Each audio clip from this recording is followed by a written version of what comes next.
come all the way from Tennessee, painstaking journey through Chicago O'Hare Airport, then New Jersey Airport, and all the way Delhi and here. Came up the road this morning, they just arrived. Please welcome.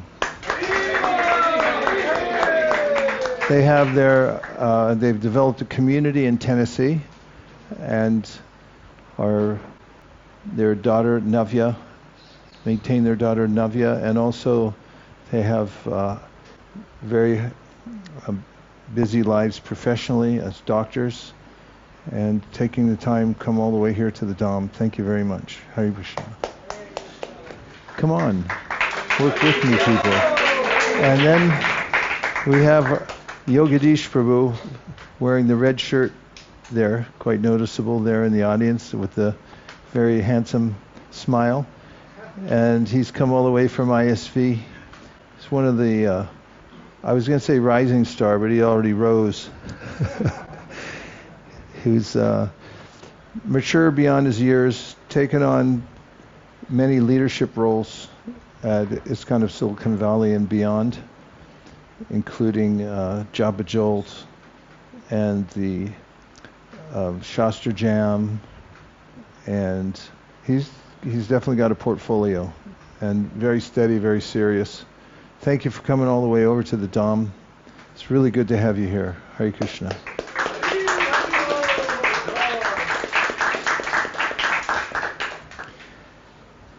So, hearing, chanting about the Lord's transcendental names, forms, qualities, paraphernalia, and pastimes, remembering them, worshipping the lotus feet of the Lord, offering the Lord 16 kinds of paraphernalia, and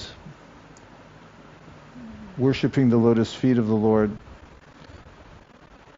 offering prayers to the Lord, considering serving the Lord as a servant, in the mood of dasya, and considering the Lord one's best friend, and surrendering everything to the Lord. These 9 are considered to be the processes of pure devotional service. And one who has dedicated one's life to serving Krishna through these 9 methods is understood to be full in knowledge, because the revelation that these are the pinnacle of human achievement is the conclusion of the Shastra. So that's what we're doing here. We're engaging in the most important of all the activities, which is hearing and chanting, the gateway to all advancement in devotional service. So thank you for joining. So we only have this much more to go today. How hard could that be? I'm going to find a sticker that I can dispense with. This one says halfway, so I think I can use this here. Okay, this time I'm going to be more careful.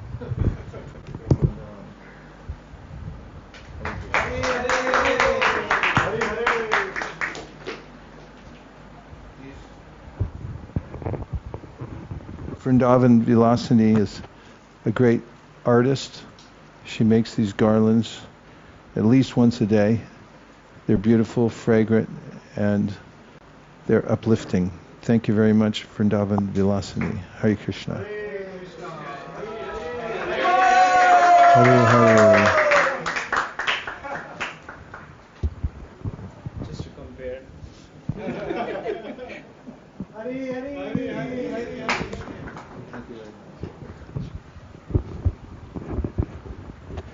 We're continuing with the reading of Madhya Lila. We're at chapter 9. Lord Chaitanya's travels to the holy places. And one who would like to take some time, a few months, you can make a photocopy of this and then try to go all the places that Lord Chaitanya went and see how it goes.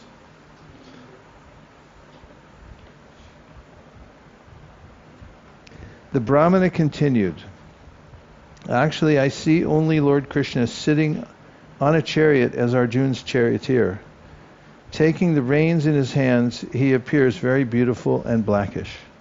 While seeing Lord Kṛṣṇa sitting on a chariot and instructing Arjuna, I am filled with ecstatic happiness. As long as I read the Bhagavad Gītā, I simply see the Lord's beautiful features. It is for this reason that I am reading the Bhagavad Gītā, and my mind cannot be distracted from this. Sri Caitanya Mahaprabhu told the Brahmana, indeed, you are an authority in the reading of the Bhagavad Gītā. Whatever you know constitutes the real purport of the Bhagavad Gītā. Purport, according to the Shastras, Bhaktya Bhagavatam Grayam na Buddhaya na Chatikaya. One should understand the Bhagavad Gītā and Srimad Bhagavatam by hearing them from a real devotee.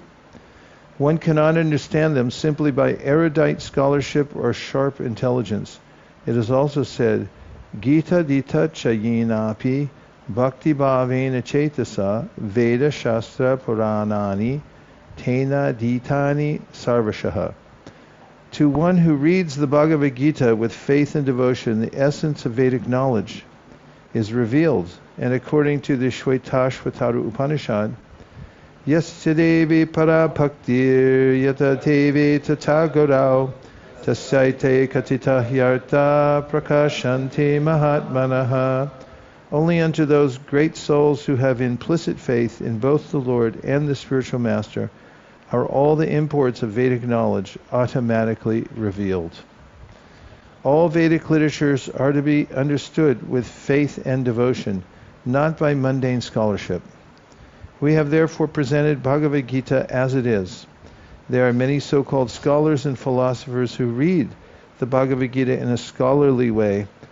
They simply waste their time and mislead those who read their commentaries. After saying this, Lord Caitanya Mahaprabhu embraced the Brahmana, and the Brahmana, catching the lotus feet of the Lord, began to cry. The Brahmana said, upon seeing you, my happiness is doubled. I take it that you are the same Lord Kṛṣṇa. The mind of the Brahmana was purified by the revelation of Lord Kṛṣṇa, and therefore he could understand the truth of Sri Caitanya Mahaprabhu in all details. Sri Caitanya Mahaprabhu then taught the Brahmana very thoroughly and requested him not to disclose the fact that he was Lord Kṛṣṇa himself. That Brahmana became a great devotee of Sri Caitanya Mahaprabhu, and for 4 continuous months he did not give up the Lord's company. Sri Caitanya Mahaprabhu remained at the house of Venkata Bhatta and constantly talked with him about Lord Kṛṣṇa. In this way he was very happy.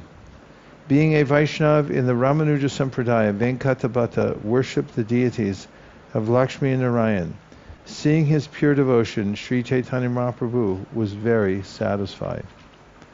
Constantly associating with each other, Sri Caitanya Mahaprabhu and Venkata Bhatta gradually developed a friendly relationship. Indeed, sometimes they laughed and joked together.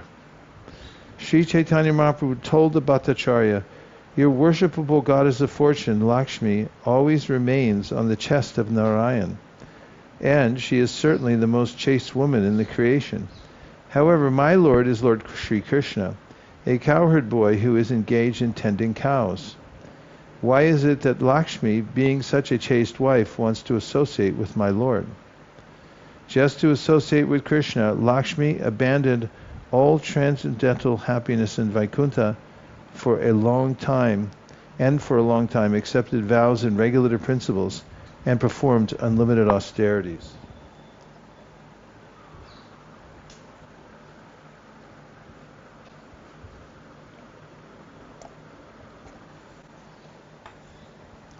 Text 114. Caitanya Mahaprabhu then said, O Lord, we do not know how the serpent Kaliya attained such an opportunity to be touched by the dust of your lotus feet. Even the goddess of fortune, for this end, performed austerities for centuries, giving up all other desires and observing austere vows. Indeed, we do not know how the serpent Kaliya got such an opportunity. This verse from Srimad Bhagavatam 10:16-36 was spoken by the wives of the Kaliya serpent. Venkata Bhatta then said, Lord Kṛṣṇa and Lord Narayan are one and the same. but the pastimes of Krishna are more relishable due to their sportive nature. Since Krishna and Narayan are the same personality, Lakshmi's association with Krishna does not break her vow of chastity. Rather, it was in great fun that the goddess of fortune wanted to associate with Lord Kṛṣṇa. Purport: this is the answer to Lord Sri Caitanya Mahaprabhu's question, and from this we can understand that Venkatabhata knew the truth. He told Sri Caitanya Mahaprabhu that Narayan is a form of Krishna associated with transcendental opulence. Although Krishna is two-armed and Narayan four-armed, there is no difference in the person. They are one and the same. Narayan is as beautiful as Krishna, but Krishna's pastimes are more sportive. It is not that the sportive pastimes of Krishna make him different from Narayan. Lakshmi's desiring to associate with Krishna was perfectly natural. In other words, it is understandable that a chaste woman wants to associate with her husband in all his different dresses. Therefore, one should not criticize Lakshmi for wanting to associate with Krishna. Venkatabhata continued, according to transcendental realization, there is no difference between the forms of Narayan and Krishna. Yet in Krishna there is a special transcendental attraction due to the conjugal mellow, and consequently he surpasses Narayan. This is the conclusion of transcendental mellows. This verse quoted by Venkatabhata is also found in the Bhakti Rasamrita Sindhu. The goddess of fortune considered that her vow of chastity would not be damaged by her relationship with Krishna. Rather, by associating with Krishna, she could enjoy the benefit of the rasa dance. Venkatabhata further explained, Mother Lakshmi, the goddess of fortune, is also an enjoyer of transcendental bliss. Therefore, if she wanted to enjoy herself with Krishna, what fault is there? Why are you joking so about this? Lord Chaitanya Mahaprabhu replied, I know that there is no fault on the part of the goddess of fortune, but still, she could not enter into the rasa dance. We hear this from the revealed scriptures. When Lord Sri Krishna was dancing with the gopis in the Rasa Leela, the gopis were embraced around the neck by the Lord's arms. This transcendental favor was never bestowed upon the goddess of fortune or the other consorts in the spiritual world, nor was such a thing ever imagined by the most beautiful girls in the heavenly planets, girls whose bodily luster and aroma exactly resemble the beauty and fragrance of lotus flowers. And what to speak of worldly women who may be very, very beautiful according to material estimation. How many times has that verse been quoted? Yeah, that's right, 3. It's 3 times in the Madhya Lila so far. From Srimad Bhagavatam 10:47-60. Better mark it. Let's see what is the meter.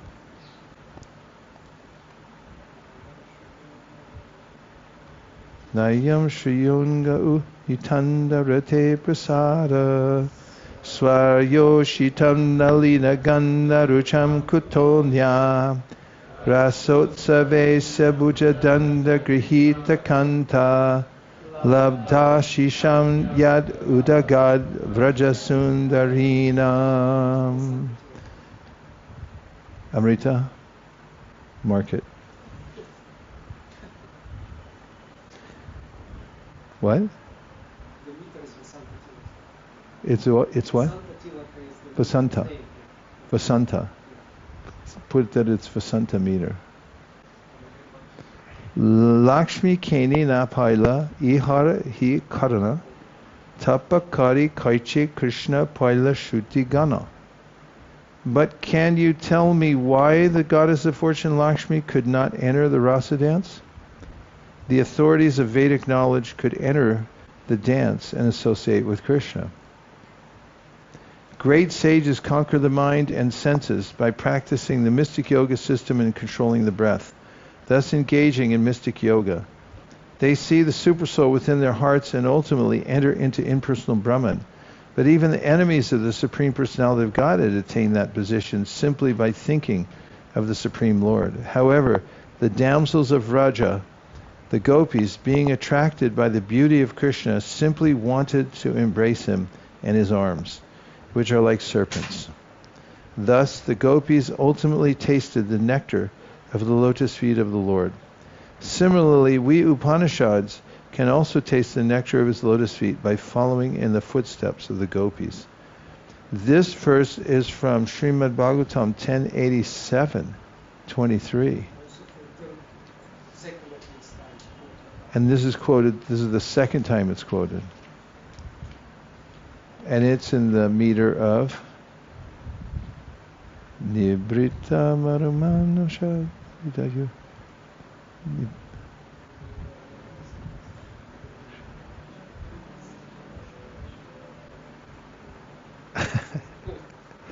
A lot of AI going on out there. Okay. Having been asked by Caitanya Mahaprabhu why the goddess of fortune could not enter into the rasa dance, whereas the authorities on Vedic knowledge could, Venkatabhata replied, I cannot enter into the mysteries of this behavior. Venkatabhata then said, I am an ordinary human being. Since my intelligence is very limited and I'm easily agitated, my mind cannot enter within the deep ocean of the pastimes of the Lord.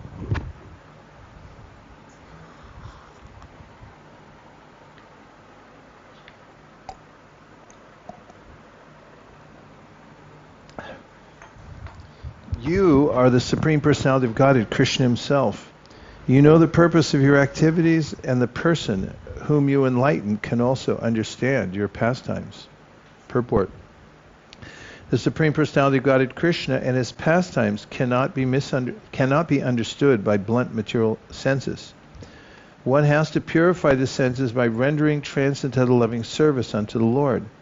When the Lord is pleased and reveals himself, one can understand the transcendental form, name, qualities, and pastimes of the Lord. This is confirmed in the Katha Upanishad and Mundaka Upanishad. Yam evaisha vrinute tena labhyas tas yaisha atma vrinute tanum swam. Anyone who is favored by the Supreme Personality of Godhead can understand his transcendental name, qualities, form, and pastimes. The Lord replied, Lord Kṛṣṇa has a special characteristic. He attracts everyone's heart by the mellow of his personal conjugal love.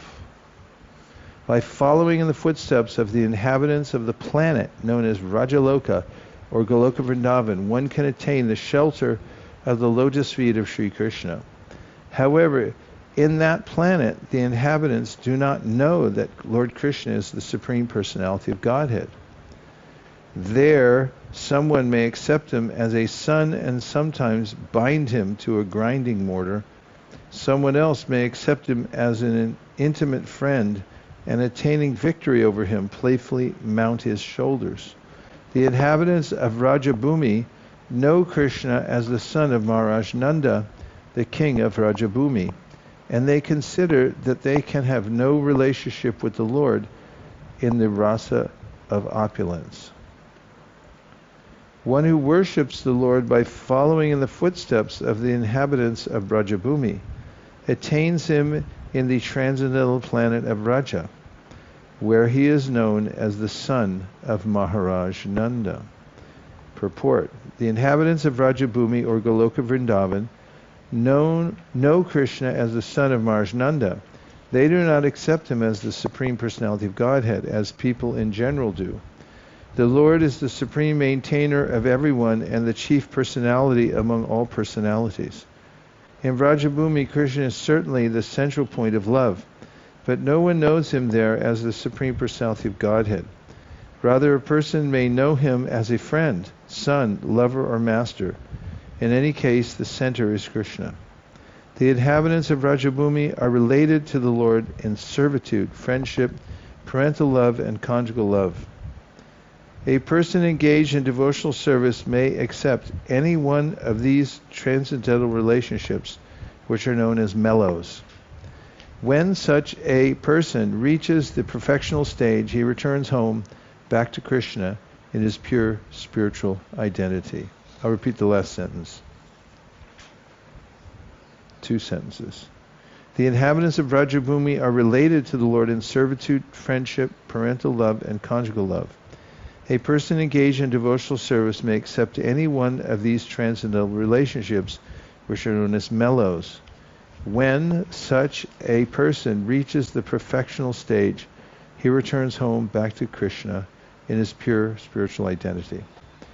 Nayam sukhapo bhagavan dehinam gopika sutta jnaninam chatmabhutanam yata bhakti matam yaha. Lord Caitanya Mahaprabhu then quoted, the Supreme Personality of Godhead Krishna, son of Mother Yashoda, is accessible to those devotees engaged in spontaneous loving service, but he is not as easily accessible to mental speculators, to those striving for self-realization by severe austerities and penances, or to those who consider the body the same as the self. This verse, also given in Madhya Lila 8:227, is quoted from Srimad Bhagavatam 10:921.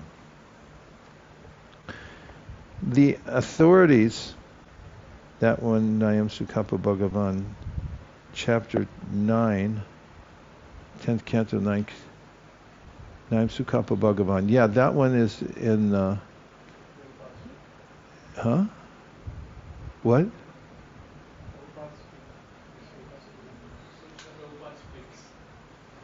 No, but what's chapter 9?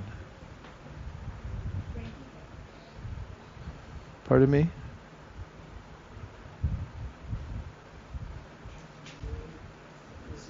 Nayam Sukapa Bhagavan comes after Nandakima Karod Brahman, Shayot Eva Mahodayan, Yashoda Cha Mahapapa, Papo Yasyastanam Hari, right?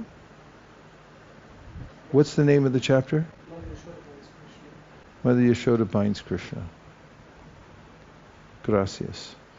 The authorities in Vedic literature who are known as the Shruti Ganas worship Lord Krishna in the ecstasy of the gopis and followed in their footsteps. Purport: the authorities in the Vedic literature who are known as the Shruti Ganas, known as who? Shruti Ganas.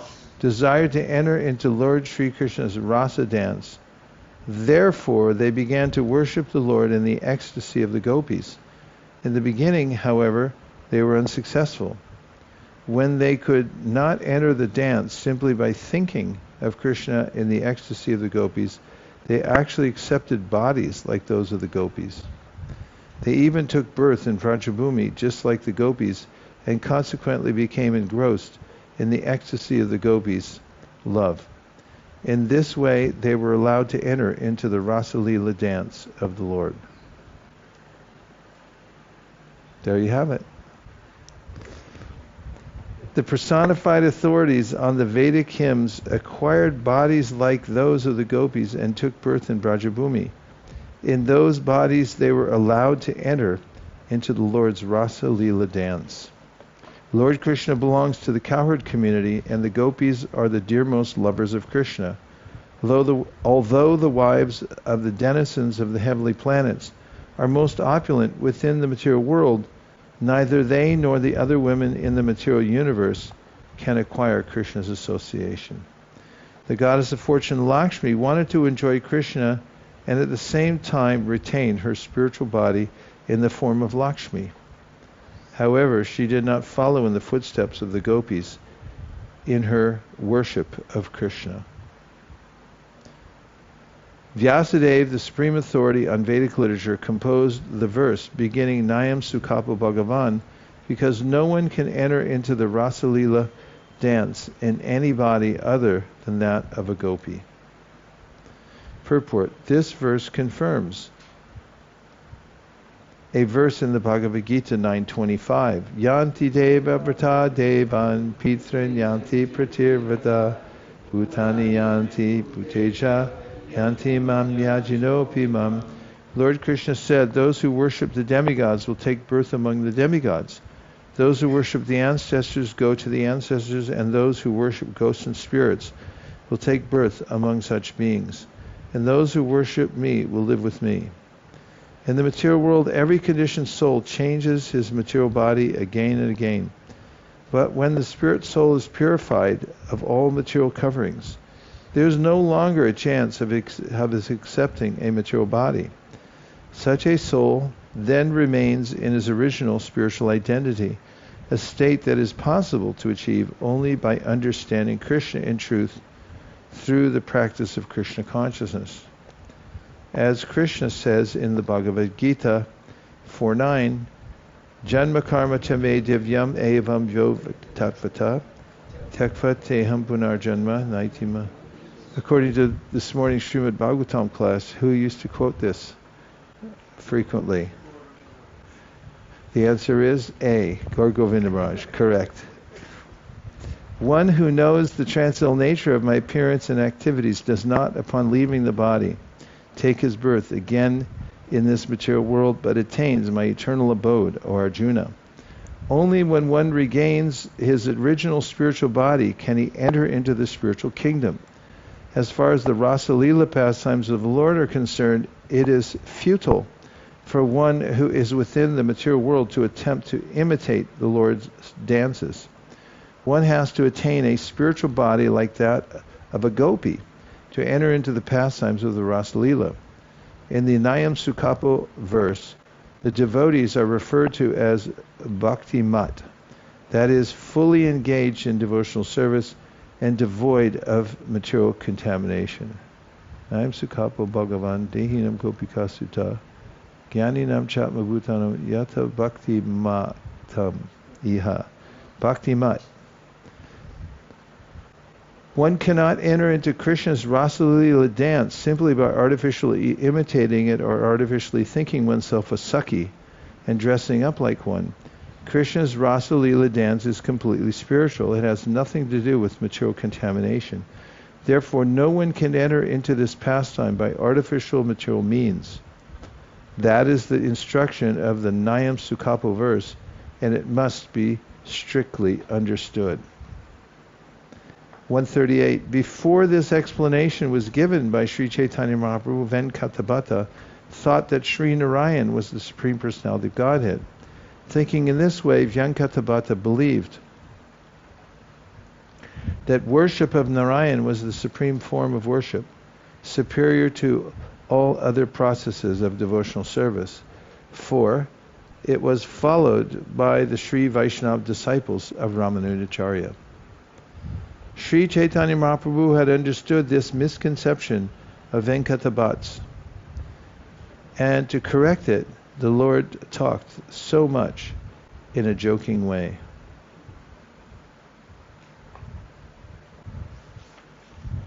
The Lord then continued, "My dear Venkatabhat, please do not continue doubting. Lord Kṛṣṇa is the Supreme Personality of Godhead, and this is the conclusion of the Vedic literatures. Lord Narayan, the opulent form of Krishna, attracts the minds of the goddess of fortune and her followers. Ete chamsha kala pumsa Krishnastu bhagavan swayam indrari vyakalam lokam hridayanti yuge yuge." All these incarnations of Godhead are either plenary portions or parts of the plenary portions of the Purusha avatars. But Krishna is the Supreme Personality of Godhead himself. In every age, he protects the world through his different features when the world is disturbed by the enemies of Indra. This is a verse from Srimad Bhagavatam 1.3.28. Because Krishna has four extraordinary qualities not possessed by Lord Narayan, the goddess of fortune, Lakshmi, always desires his company. Lord Narayan has 60 transcendental qualities. Over and above these, Krishna has four extraordinary transcendental qualities absent in Lord Narayan. These four qualities are: 1, his wonderful pastimes which are compared to an ocean; 2, his association in the circle of the supreme devotees in conjugal love, the gopis; 3, his playing on the flute, whose vibration attracts the three worlds; and 4, his extraordinary beauty, which surpasses the beauty of the three worlds. Lord Krishna's beauty is unequaled and unsurpassed. You have recited the shloka beginning with Siddhantatas Swabhedhepi. That very verse is evidence that Krishna is the Supreme Personality of Godhead. Now we'll take a few reflections. More questions? 1, 2, 3, 4, 5. Okay. We're started on the inside people's party. I'm trying to understand the use of the verse Nayam Sukapo Bhagavan in the context of this discussion a little bit more elaborately. Could you expound upon it? It's a categorical statement about the process of Raganuga Bhakti and how that's the means by which one can attain Krishna, the Supreme Personality of Godhead in Vrindavan. All other means, and they're summarized in the verse, Nayam Sukapa Bhagavan, Dehinam, somebody thinks they're the body, they're out. Dehinam Gopikasata, Gyaninam, the Gyanis, Chatma Bhutani, Yata Bhakti Matamiha. There's Gyanis, yogis, big fat materialists, and they're all disqualified, but one who follows the footsteps of the residents of Vrindavan in this spontaneous, natural, loving service, they can very easily attain Krishna. Yes? So the reason why Lakshmi was not granted entrance is because she didn't accept that process. She didn't give up her abhiman. She had this ego of being all opulent Lakshmiji, and she didn't want to give it up.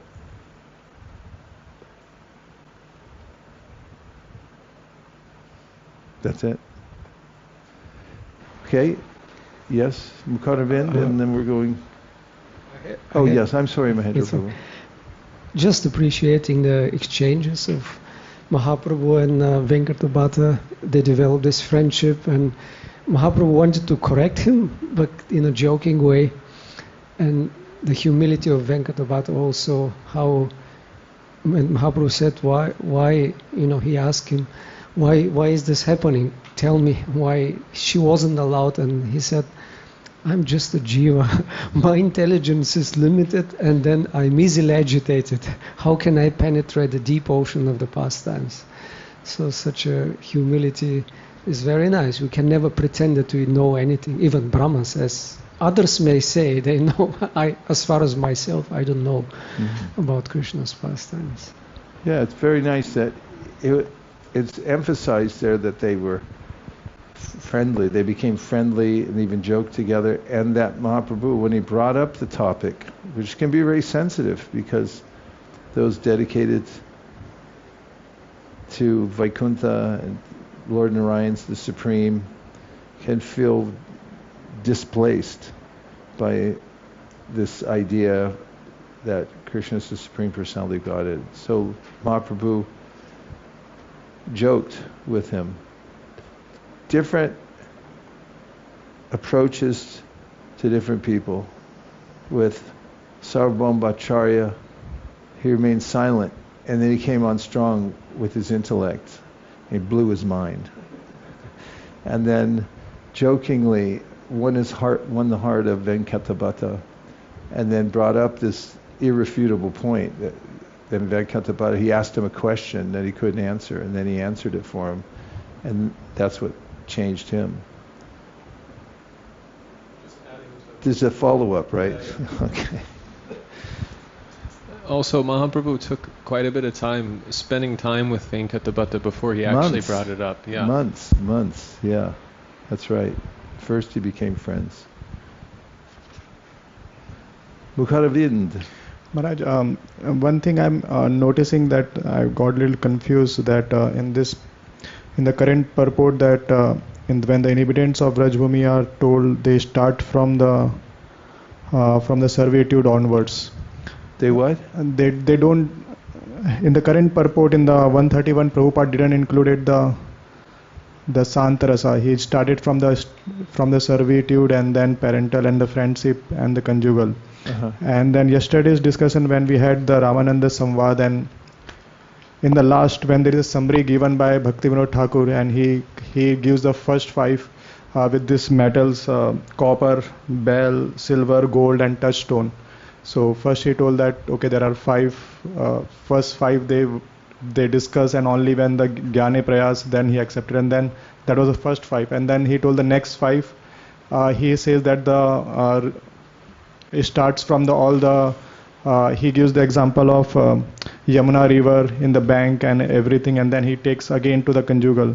And then he told that this 5 again from copper, bell, silver. So there he mentioned that, okay, there is a relationship of Santa is also there. But I don't remember that even when we were discussing the actual verses that time, Ramananda Rai has quoted anything related to the Sant Rasa. So I'm a little bit confused that sometimes. Just ask a question. If you're a little confused, I can't help it. If you ask me a specific question. So the question is that is the Sant Rasa is included or not when the devotees aspire for following Krishna in the Raganuga Bhakti? Is the Sant Rasa is included or not? Everything's included, including Shantaras, because it's a symphony glorifying Radha and Krishna. And in a symphony, you may say, well, what's the triangle guy doing? It adds something that's vital in the symphony. And all of the devotees are serving in their own way. And when the gopis are in the forest, they're glorifying the different creepers who are there personified and interacting. The forest is there, the river's there, and so forth. What would Vrindavan be without the Jamuna? It would be Dwarka, and the gopis don't want to go there. So it's all part of the glorification. It's not compartmentalized that this is the pinnacle and therefore it's good. We should just focus our attention on that, try for that, only then, and forget all these other things that are inferior. And by the way, don't read Bhagavad Gītā. I know you're not saying that, but this is what it leads to without understanding that it's absolute. And Prabhupada mentioned that they're all on the transcendental levels. So these other distinctions are more towards the nuance in taste and so forth. But they all contribute towards the grand presentation of Radha and Krishna and their rasa dance. So neutrality is also a thing. Thank you. Okay? Yes. All right. Yes. We're coming outside just after this last one. Not literally, but we're going to... Earlier you mentioned that one of the 9 processes of devotional service is making one's friend with Krishna or best friend with Krishna. Yeah. And then there's a statement of being a friend with Krishna, and that's one of the 5 rasas. So can you explain like the differences between those two? Because I always got confused between making Krishna your best friend versus ecstatic love. Versus what? One of the 5 rasas you can have with Krishna and Vrindavan. No, but you were saying... Okay. Well, Prabhupada mentions in the Nectar of Devotion that if you want to be Krishna's friend, of course he's already our friend. It's called Suhrit. In a generic way, Krishna's a friend of all living beings. So the way to become friendly with Krishna is to do his work, which is especially to help other living beings come to him. The mood of becoming Krishna's friend, as mentioned there, can be taken like that, but it's also a very specific role that devotees play in their eternal relationship with Krishna. And there are different kinds of friends. There are some friends that are more... some friends are more intimate than others. And that science is mentioned in the Nectar of Devotion. Rupa Goswami talks about how there are some friends that are also have a sense of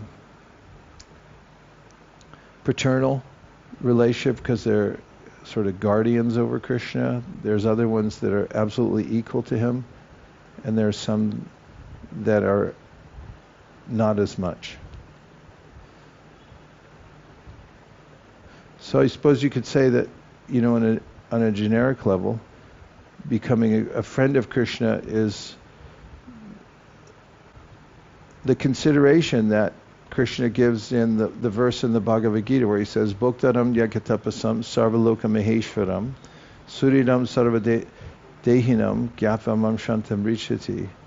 That these are things you should consider and cultivate, and one of them is Suridam sarvabhutanam, that Krishna is the friend of all living beings. That's more of a generic understanding, and the other one is a very specific rasa or relationship with Krishna in the spiritual world. Okay, now for the outside people's party, please go ahead. Hare Krishna Guru Maharaj. This is Nitya Tarangini Devidasi. Hare Krishna Nitya Tarangini Devidasi. Since the morning of the reading session, there are 20 people who tuned in online. And Haribo! Hari Hari! There are a couple of questions and a couple of reflections. The first question is from Chikunjavenam Prabhu. As part of Bhadra campaign, we offer Srimad Bhagavatam installation ceremony. Part of the ceremony is we offer food to Srimad Bhagavatam. Can we offer food to Srimad Bhagavatam? Yes. Okay. Next question is from Divyananda Prabhu. That's something Prabhupada told the devotees on traveling Sankirtan. I'll have to verify the person who related that, but it was in the same era when traveling Sankirtan started. However, there are some people who have, it's a controversial point, so just so you know. But there is some praman from the time when Prabhupada said you can offer bhoga to the books. Go ahead. This question is from Divyananda Prabhu. Many times we go into the technicality and do not have emotions or feelings while reading or doing devotional service. It's more mechanical. How to develop the emotions or bhava while performing any devotional activity?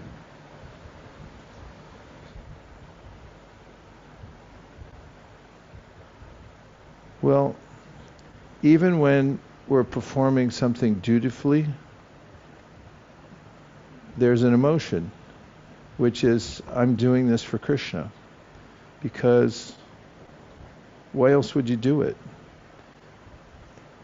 I mean, there could be other motivations, but if you remember that even though you don't have a taste, you're dutiful in chanting your rounds, for instance. There's a taste in that because you're doing your duty and you think, I'm doing this for Krishna. It's also helpful to associate with those devotees who have a taste because it rubs off. Everything rubs off on us. Kāraṇam guṇasańgasya sad-asad-yoni-janmasu. Lord Kṛṣṇa says in the 13th chapter of the Gītā that all the traits that we have now have come from association. And just as much as our material traits come from our material association, so similarly our spiritual traits come from our association with devotees. Therefore, one should associate with those who are more advanced than oneself, who are like-minded and more advanced than oneself. And by such association with, in particular, devotees who have emotion and have taste, will also begin to develop that by their association. And especially if we approach more advanced devotees in the way that Krishna recommends it, tadvidi pranipatena pariprashnena sevaya upadakshanti te jnanam jnaninas tapad. What are the strong impressions from Mataji's class this morning? It was so powerful about being humble, approaching all devotees in a humble mood. You can always learn something from everybody. And then when one's hearing from advanced devotees, one should be submissive hearing, and one should also render service. Shushushroshradhanasya vasudeva kata ruchi. You get ruchi from rendering service to the great souls. And tavidi pradipatena paripashninis upadakshiti jnaninas tavadarshina. That if one is pranipat, render service, And also, ask good questions. As about asking questions, unless you practice deeply, you won't have any questions. Just like when you're learning a musical instrument, your music teacher says, half hour a day, and then you don't do it. So you come back next week and she says, do you have any questions? You say no, and she said, you didn't practice. Because as soon as you practice half hour a day, you're going to run into places where, how do I do this? Where's my finger go? What about this note? That looks like a sharp, but actually it's a flat. Whatever it is, you're going to have a question. So same thing, we should practice hard so that we can have good questions to ask advanced devotees. Om Tat Sat. There is one more reflection from Divyananda Prabhu himself. From who? Divyananda Prabhu. Divya Ananda.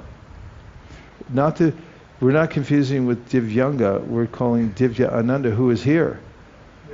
Yes. He was here and then he had to go back. He was here for 4 days. Yes, it's Divyananda. Divya Ananda. So his reflection is the Brahmana and faith in Krishna. The Brahmana had faith in Krishna and spiritual master, but at the same time he was reading with emotions or feelings. That's a statement. Thank you. The next reflection is from Alexander Jarino. It was amazing to hear that the Brahmana was attracting Lord Chaitanya's attention simply by reading Bhagavad Gītā. The last reflection is from Satyasankalpa Prabhu. Real mercy towards anyone is connecting them back to Krishna. Thank you for highlighting that. And that's the last one. Thank you for the invaluable service you're doing, Nitya Tarangani Devi Dasi. Mahendra.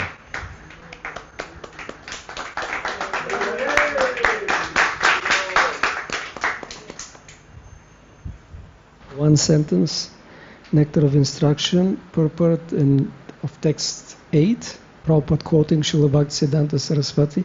Raganuga Bhakti or spontaneous devotional service can be executed in Shantarasa when one aspires to be like Krishna's cows or stick or flute in the hand of Krishna or the flowers around Krishna's neck.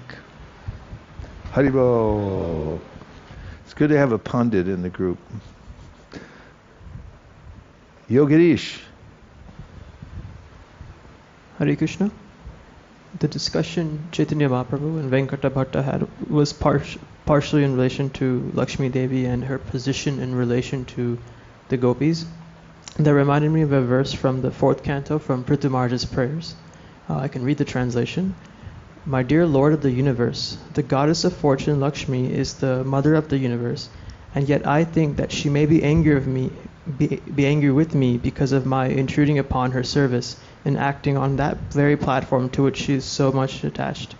Yet I am hopeful that even though there is some misunderstanding, you will take my part, for you are very much inclined to the poor, and you always magnify even insignificant service unto you. Therefore, even though she becomes angry, I think that there is no harm for you, because you are so self-sufficient that you can do without her. And I thought this showcased the what you discussed about how Lakshmi Devi might have some pride in relation to her position in her service. It represents Lakshmi Devi's what, did you say? I showed her pride and attachment that she has her to pride her and service. attachment, yeah, okay. Well done, Yogadish Prabhu, thank you. Madhav.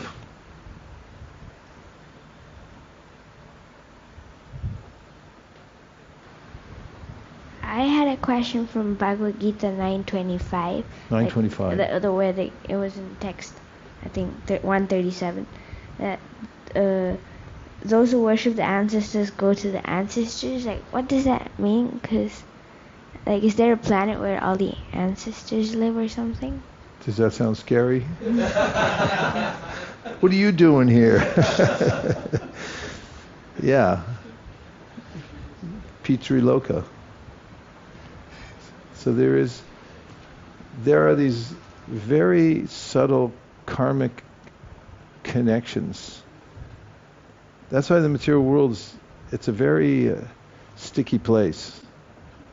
People become attached. We see in the story of Pururava, he wanted to be with Urvashi in the next life, and Prabhupada mentions that some people are so attached they want to go back to their other family. There are some religions that are based on family, and their whole idea is that when you die, heaven means going to join your family. And there's that idea. Pitriloka, yes? Just as an anecdote for this, I was on traveling Sankirtan with Brigupati Prabhu in Coos Bay, and we went to a community college which was a total bust, but in the process of being there, Brigupati Prabhu started going inside of all the buildings, and he found the name of a doctor who had an Indian last name, so he went to his office, and the man was from Nepal. Brigupati Prabhu convinced him to buy a Srimad Bhagavatam set, and because we were in Coos Bay, Oregon, which is in the middle of nowhere, the man invited us to his house, so we went to his home, and in his home, I'm not kidding you, he had a gigantic altar of his mother.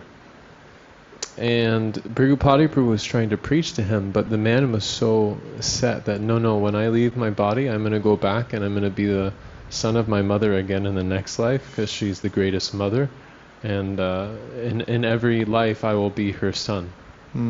He was fixed. And I got an understanding of this, why the Pitriloka exists, because there's people that have that conception, and this man was a stark example of such a consciousness. Wow. Strong anecdotal evidence.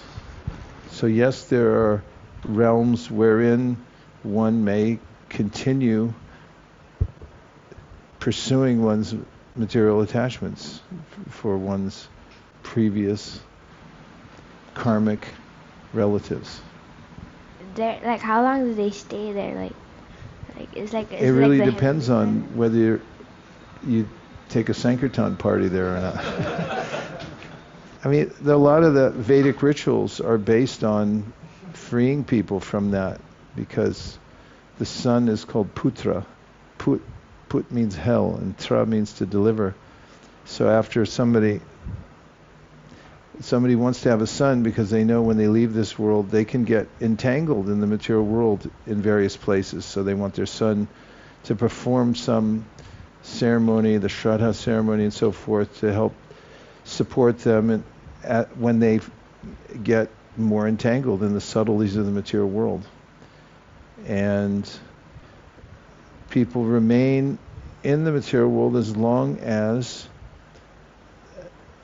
they are not in association with pure devotees and chanting the holy names of the Lord. That's why it's so important to propagate Krishna consciousness, because Brahmanda Brahmate Kon Bhagyavan Jeev, Guru Krishna Prasadi Pai Bhakti Lata Bij. Everyone's wandering around, hanging around, loitering in the material world for various inane reasons. They're all inane because we have nothing to do with the material world in the first place. It's a crazy show going on here. So until people come to Krishna consciousness.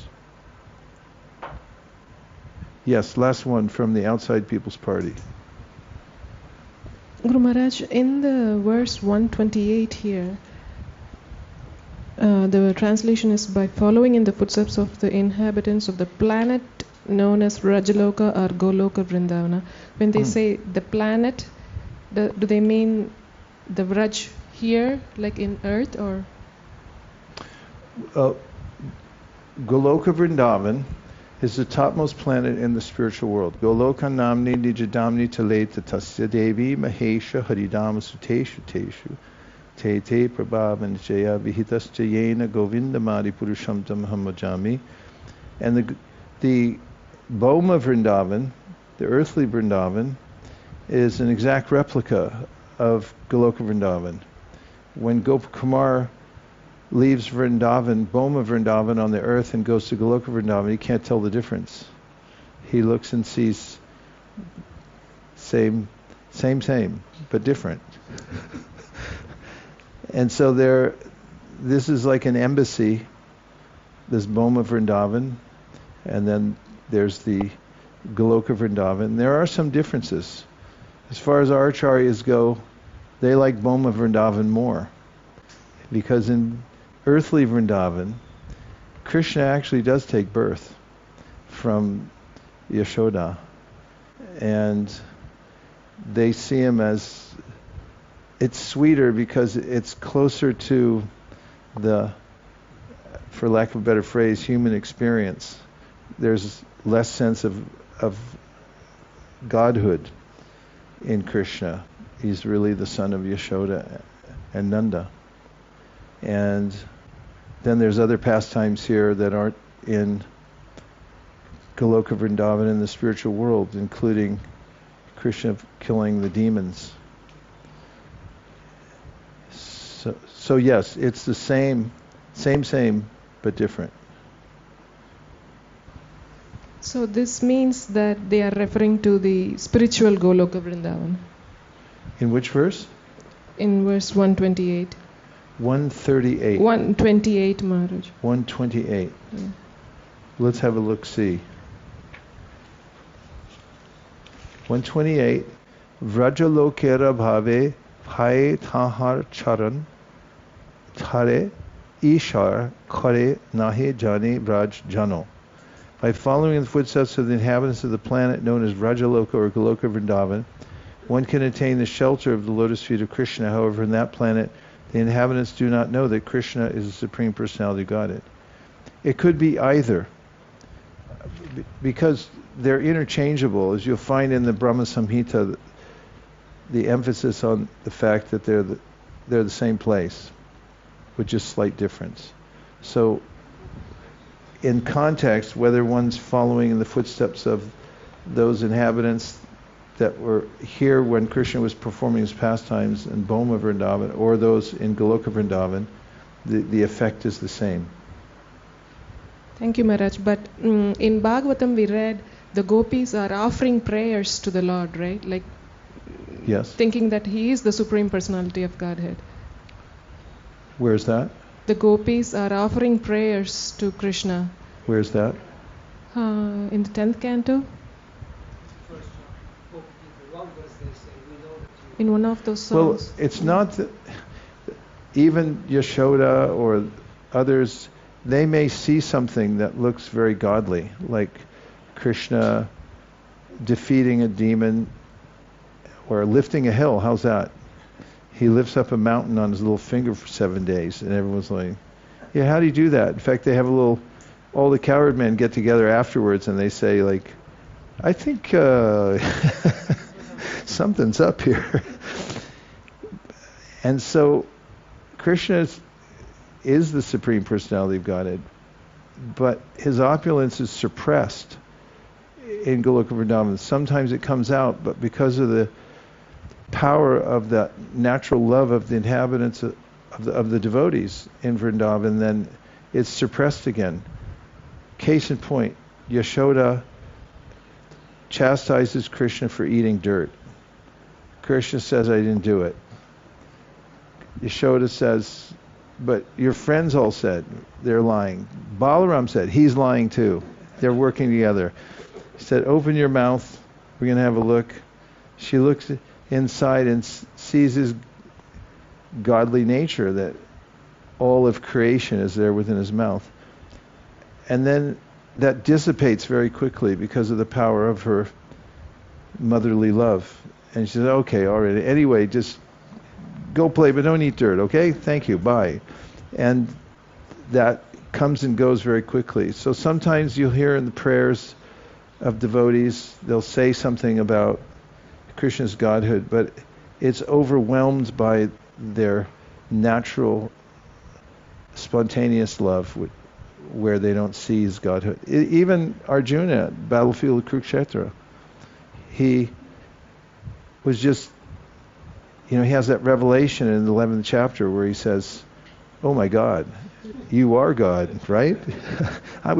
We were sitting on the bed together a while ago, and I was cutting jokes at your expense, and now here you are, God, And that also dissipates after some time.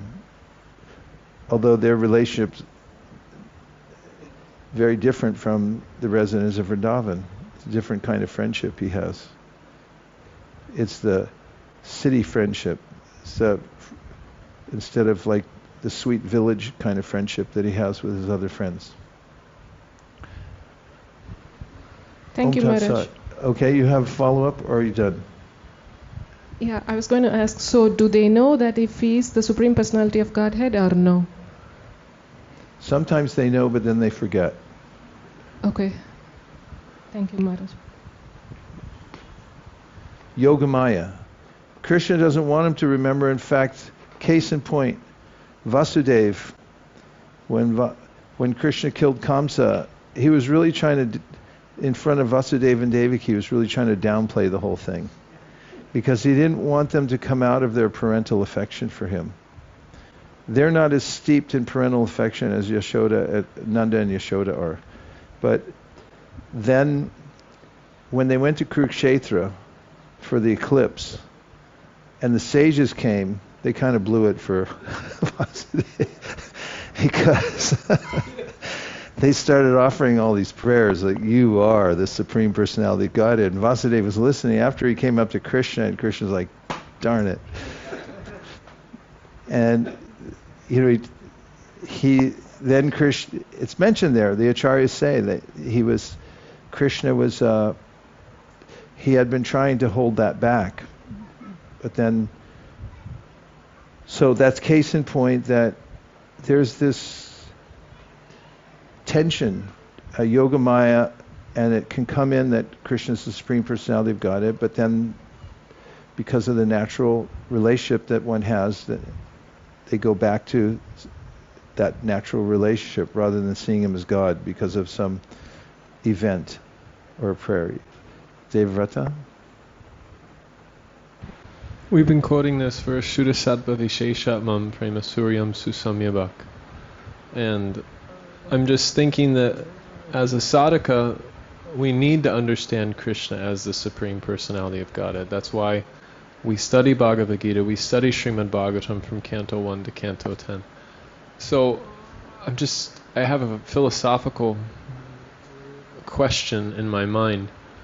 Is this Ruchi Bis Chinmaya Shrinya, this descent of taste, does that come with a sense of Krishna's godhood kind of disappearing and becoming more impelled by the sweetness of Krishna? How does that consciousness arise in a sadhaka? We'll just go from the other side, because in order to come to the point of forgetting Krishna's godhood, first one has to realize it.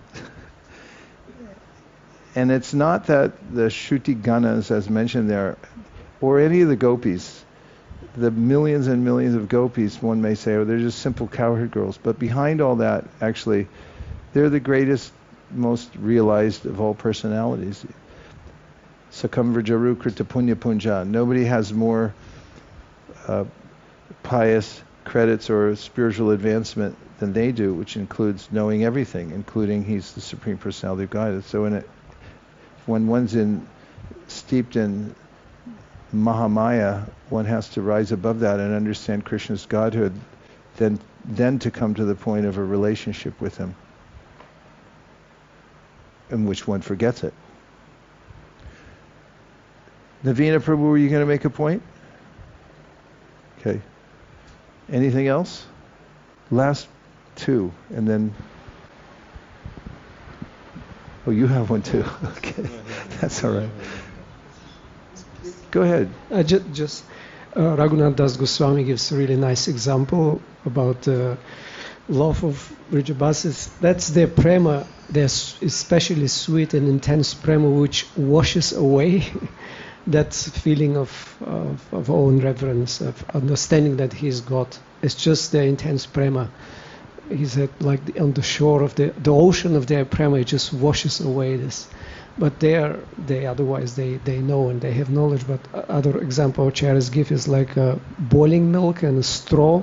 Small straw sometimes appears, but it just comes to this verse, it disappears. So this awareness comes sometimes just to increase the sweetness. Like like this verse in the Gopi Gītā, they are saying, well, we know that you are not really the son of Madhya Yashoda, you're the Paramatma in everyone's heart, but then they say, please, put your hand on and embraces and kisses. So it's just immediately. It happens at goes Kurukshetra away. also, because there at Kurukshetra,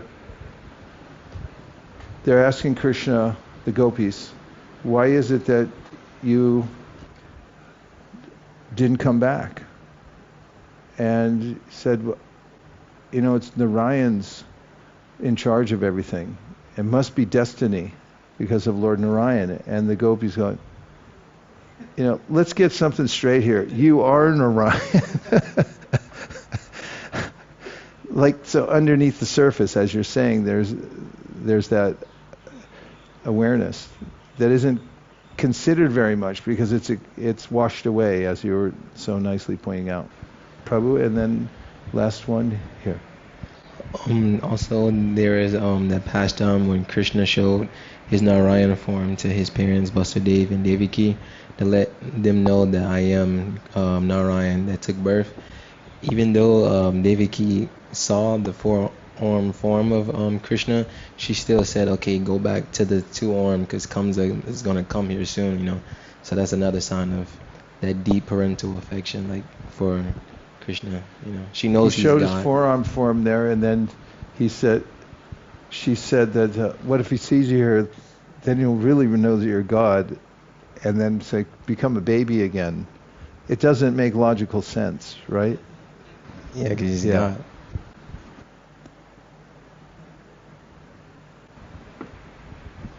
Hare Krishna, Guru Maharaj. So just changing different topic, this story of the Brahman that was crying reading the Bhagavad Gītā, a lot of times during our programs and festivals and kirtans, we meet people that are very emotional during our Harinam, bhajan, crying.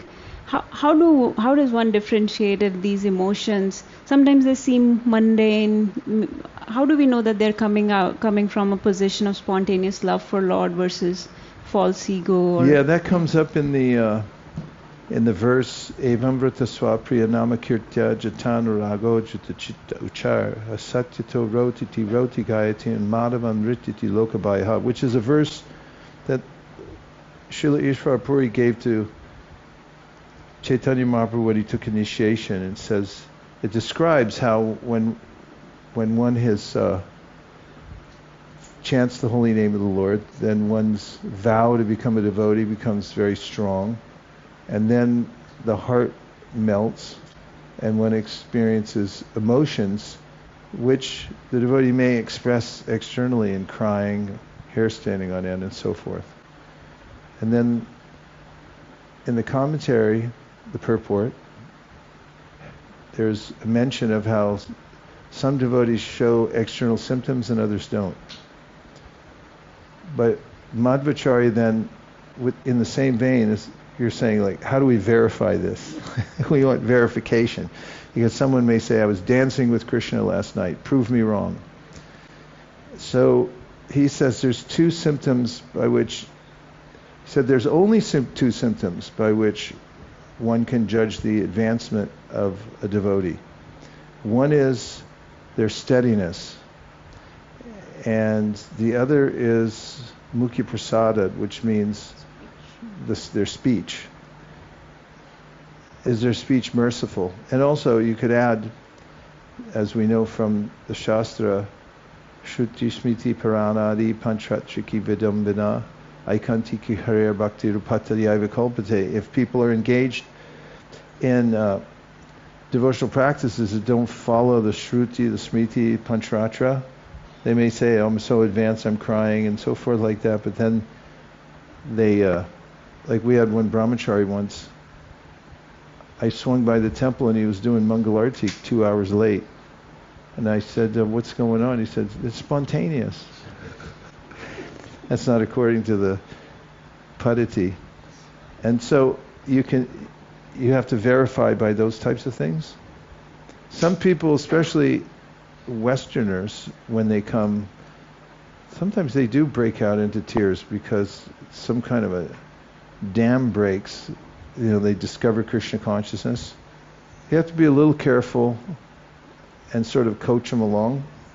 But if somebody becomes a disturbance in the group by doing it regularly as a kind of demonstration of that they're more advanced than other people, and it encroaches on the mood, then you might have to do something about it. And so, yes, did that answer your question?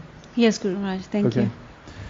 So, we have come to the end of our morning session, and we'll take a little break until 4 o'clock.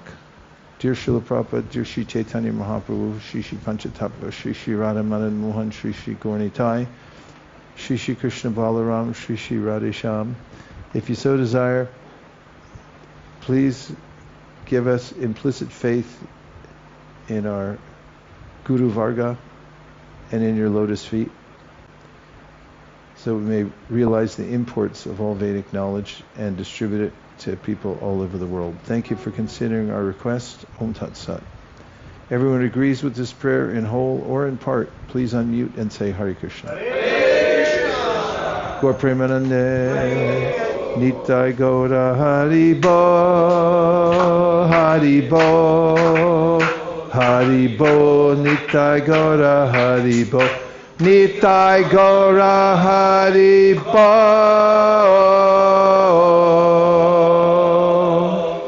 Hari Bo.